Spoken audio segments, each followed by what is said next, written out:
देश भर में आदिवासी संस्कृति का झंडा बुलंद किया।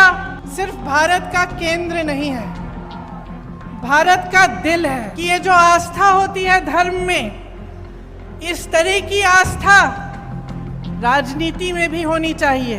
जिन्होंने हमारी स्वतंत्रता की लड़ाई लड़ी कि उनके दिलों में इस तरह की आस्था थी। यहाँ आज महाकौशल की पावन और क्रांतिकारी धरती पर खड़े होकर मुझे बहुत गर्व हो रहा है। इस धरती ने क्रांति दूत शंकर शाह जी और रघुनाथ शाह जी जैसे महापुरुष इस देश को दिए। आदि विद्रोही टांट्या भील जी जैसे क्रांतिकारी पैदा किया। इस धरती ने पंडित द्वारका प्रसाद मिश्र जी, सेठ गोविंद दास जी जैसे महापुरुष हमें दिए। इस धरती को, जैसे आपने कहा, संस्कार धानी कहा जाता है। यहाँ ऐसी महिलाएं पैदा हुई जो सत्य के लिए लड़ी, क्रांतिकारी थीं और जिन्होंने इस धरती को और भी गर्वित किया। रानी दुर्गावती जी, रानी अहिल्याबाई, अवंतीबाई लोधी जी, ये उन्हीं की धरती है। आज मेरी बहनें इतनी बड़ी तादाद में यहाँ आई हैं तो हम सब उनका आशीर्वाद मांगते हैं। और इस धरती ने देश भर में आदिवासी संस्कृति का झंडा बुलंद किया। इसीलिए आज यहाँ खड़े होकर हम आराध्य बड़ा देव जी को प्रणाम करते हैं और उनका भी आशीर्वाद मांगते हैं।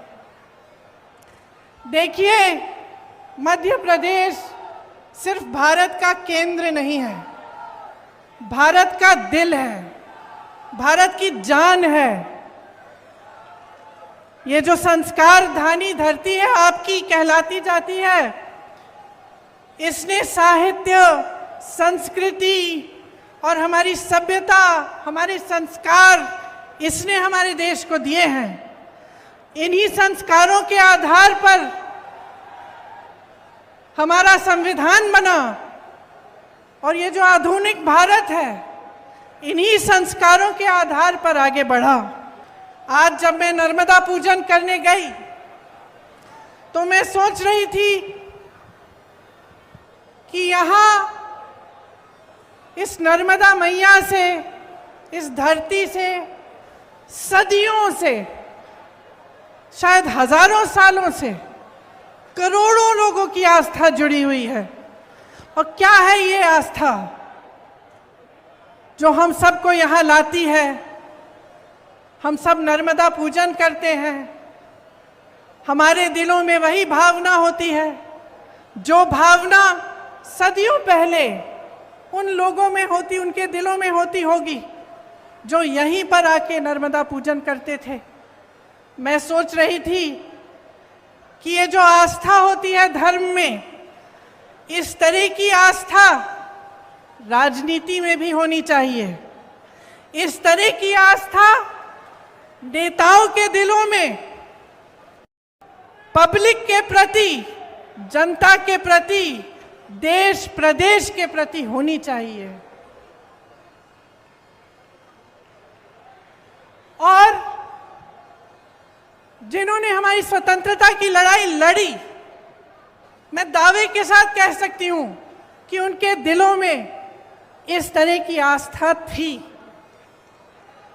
सब कुछ न्यौछावर करके, कभी कभी कुछ लोगों ने अपना जीवन दान दिया, कुछ लोगों ने अपने जितने भी घर थे, सब जितना भी उनके का धन था, सब कुछ दान दिया और हमारी स्वतंत्रता की लड़ाई में लड़े। तो वो तो इसलिए कर पाए क्योंकि उनके दिलों में एक आस्था थी भारत के लिए, भारत की जनता के लिए, हमारी स्वतंत्रता के लिए, हमें आगे बढ़ाने के लिए। तो आज की राजनीति में वो आस्था क्यों नहीं है? ये कर्मकांड क्यों बन गया है कि चुनाव के समय आकर घोषणाएं हो जाती हैं, तमाम आपको वादे किए जाते हैं, लेकिन उन वादों में जो वादा करता है उसकी खुद की आस्था नहीं है, उसकी खुद का विश्वास नहीं होता, करके चले जाता है।